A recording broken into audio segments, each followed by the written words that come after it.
Tottenham Hotspur released a short statement regarding the fitness setback for Mohamed Kudus. A report claims that Tottenham are eyeing a move to sign Marseille midfielder Arthur Vermeeren, who is on loan from RB Leipzig in the summer transfer window.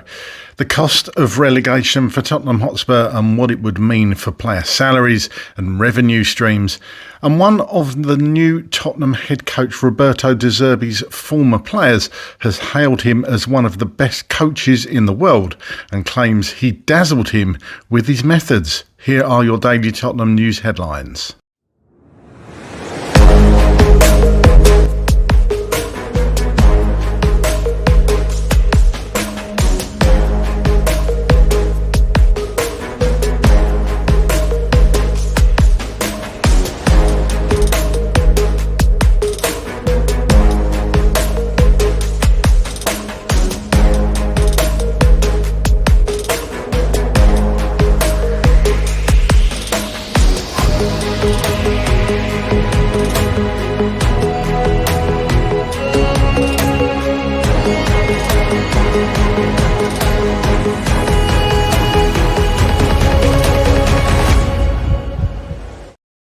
Hello, welcome back to the channel. My name's Craig and here are your daily Tottenham news headlines, but I'll be going through all the latest news, rumours and reports. If you're watching on YouTube and are not already as yet subscribed to the channel, please consider doing so.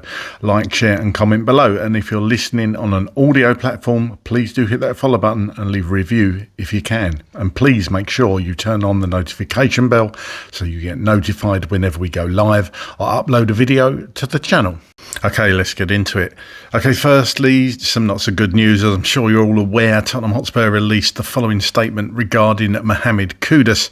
It says, "We can confirm that Mohamed Kudus has suffered a setback in his return from injury. The Ghana international forward suffered a significant quad injury during our Premier League fixture against Sunderland in January. He had returned to team training during the past week, however, will now require further specialist review and potentially surgery. We will provide any relevant further updates in due course." It should be noted that since the game where Kudus got injured, a 1-1 draw against Sunderland, Tottenham are yet to register a single Premier League win. Spurs have lost 8 and drawn 3 of their 11 games since then, which is the kind of form that is not going to be good enough, of course, to keep us in the top flight, and highlights just how important a player Kudus is. Give Me Sports state that according to a report from Sports Boom, Tottenham are eyeing a move to sign Marseille midfielder Arthur Vermeeren, who is on loan from RB Leipzig during this summer's transfer window. Vermeeren worked under De Zerbi during their time together at Marseille earlier in the season, and in a meeting with ENIC, the Tottenham manager has apparently requested that they bring him to North London later this year. De Zerbi and his team are planning a major rebuild after a disappointing season, and the 21-year-old is someone who features high on their list for the summer market. It's claimed RB Leipzig could demand in the region of just £25 million to allow him to depart. The signing of Vermeeren would fit Tottenham's recent recruitment model, which has been to sign young talent from around the world. The likes of Luka Vuskovic, Lucas Bergvall, Archie Gray and Sousa have all been signed in recent years, and Vermeeren fits that profile. The advantage of bringing in a young player like Vermeeren, described as complete, is that he already has plenty of experience in senior football and isn't a young talent straight from the academy. De Zerbi knows the midfielder well, so it could be an interesting addition for the North London club if they secure his signature in the summer transfer window. Tottenham Hotspur are braced for severe financial consequences should they suffer the unthinkable drop from the Premier League, with sweeping wage cuts and huge revenue losses forming part of a carefully constructed survival plan. In a detailed assessment, iNews report that the North London club have built relegation clauses into the vast majority of player contracts, ensuring salaries would be slashed by around 50% if they fall into the EFL Championship. The measures introduced under former chairman Daniel Levy are designed to shield the club from the financial shock of relegation and avoid the chaos that has crippled other sides in similar situations. The article outlines how such clauses would dramatically reduce Tottenham's wage bill overnight, potentially saving tens of millions of pounds annually.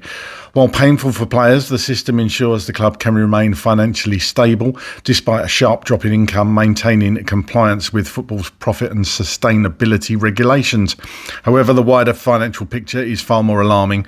Relegation could cost Spurs in excess of £250 million in lost revenue, driven by reduced broadcasting income, commercial deals and matchday earnings. The scale of the potential loss underlines just how catastrophic relegation would be for a club accustomed to competing in Europe and among England's financial elite. Despite the safeguards, the report stresses that the impact would still be profound. Players would face drastic pay cuts and many could seek exits rather than remain in the second tier on reduced wages.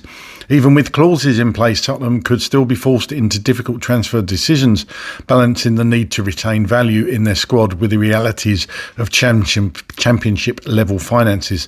Ultimately, it paints a picture of a club preparing for a worst-case scenario in the hope it never arrives. The existence of such robust contingency planning highlights both the financial gulf between divisions and the growing recognition, even among established Big Six sides, that relegation is no longer an impossibility, but a risk that must be planned for with ruthless precision. Football.London report that one of Tottenham Hotspur's new head coach De Zerbi's former players has hailed him as one of the best coaches in the world and claims he dazzled him with his methods. The Tottenham players have already been impressed by his methods, and one of his former players during his spell at Shakhtar Donetsk, midfielder Artem Bondarenko, said De Zerbi will be a perfect fit for the Premier League outfit. He was just a maestro for me. I had just arrived in the first team, and I must admit, if he didn't teach me everything, he taught me almost everything. I'm convinced that even now that he is at Tottenham, he will do very well. For me, he's one of the best coaches in the world, he told Flashscore. He taught me many things. He showed me first and foremost how to hit the ball with my left foot, and every time he made me learn something new. I was dazzled by his methods, not only by the way he approached me. He was wonderful. He taught me so much.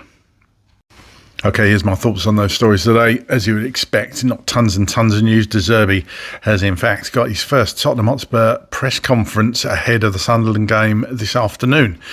But I had to cover this. Firstly, the Kudus setback. I wasn't that concerned at the time that we hadn't seen Kudus in the training photos. Thought he could just be being eased back in, but obviously we know now that he's hit this setback. Same injury is led to believe, that quad. I'm not going to deny it. I'm a bit gutted about this one because I thought Kudus, having Kudus back would be a massive boost for the squad, and obviously for De Zerbi himself. Thought you'd fit his system far better than he would fit a Frank system. So yeah, this is a massive setback. Obviously, we haven't been with Kudus. Kudus has not been in the first team since that Sunderland game, ironically, back in January. So yeah, massive setback for Kudus. I hope he makes the World Cup for his sake, obviously, but we could have really done with him for this run-in for these last 7 games. So it's going to be a big loss. But look, we've been without him since January. I would say we've coped without him since January, but we really haven't, have we? We've done so poorly. So this is a big loss, but De Zerbi's just got to get on with it now and deal with what he's got. We've got enough players to get us out of this, I do believe, and under De Zerbi, I have a bit more faith than certainly under Frank and Tudor. So we'll see at the weekend. Will we see an instant impact from De Zerbi? Will we be able to see a different style of football straight away? He's had a fair few days to work with the squad, and as far as we're led to believe, the squad have really enjoyed working with him over the past week or so. So let's see. I'm actually, I would say I'm looking forward to Sunday's match. I think I am. It's been quite nice to have the 3 weeks off from not thinking about Spurs, but then, of course, you do think about Spurs during that time. So yeah, perhaps it's good to get back on the horse, as they say, but let's see how that goes. But yeah, absolutely gutted that we can't have Kudus back for these 7 games.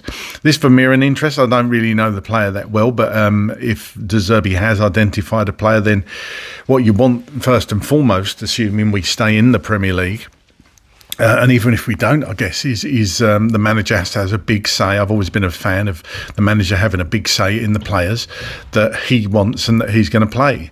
So if he's highlighted this player, then we should go and get them. What I would say is, if we do stay in the Premier League, we can't be quite the same in any way recruitment strategy we've had over the last few years. We have to get ready now, established players. Obviously, we would have loved to have Semenyo come in. His heart was set on City, but imagine having Kudus and Semenyo running at you if you're an opposition player under a De Zerbi team or an attacking manager sort of lineup. It would be frightening. But that's the sort of player we need to highlight now. I'm all for getting in this Vermeeren if De Zerbi rates him and wants him, but we still need Premier League proven players if we stay in the Premier League, and I'll stress that right now till hopefully we're safe. The cost of relegation, of course, we all know that. We've touted around £250 million is going to cost the club. Yep, absolutely. They're going to have contingency plans for that. But they've bought it on themselves. ENIC have bought this on themselves. We've dodged bullets many, many times. And, of course, just not pushed on when we should have done it in the past to actually push for silverware.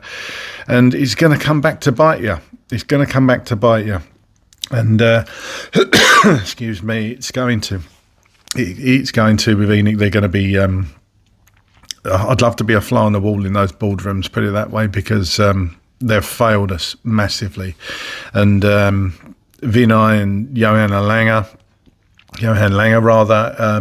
have just not done your jobs properly. We all know that, and in my opinion they need to go. But at the moment we just need everybody on board pulling in the same direction and hope we can get out of this mess. But you know, you've got us into this mess, you get us out of it. And finally, it's good to be previous players that have played under De Zerbi. Speaking highly of him, we've seen this quite a lot, haven't we? Players coming out and ex-players of De Zerbi, been very impressed with him. Haven't heard many bad words said about his coaching ability at all. Players seem to love his training sessions and just love the formation playing under him. A bit like Ange, actually. A lot of players came out and said that they found it very exciting, the training sessions, the style of play, really liked it. So it's all good to hear, isn't it? So let's hope we can get off to a good start against Sunderland on Sunday. That's all from me today. Get down in the comments and let me know your thoughts as a Tottenham Hotspur fan right now, and about any of the articles in this video today. And as always, come on you Spurs.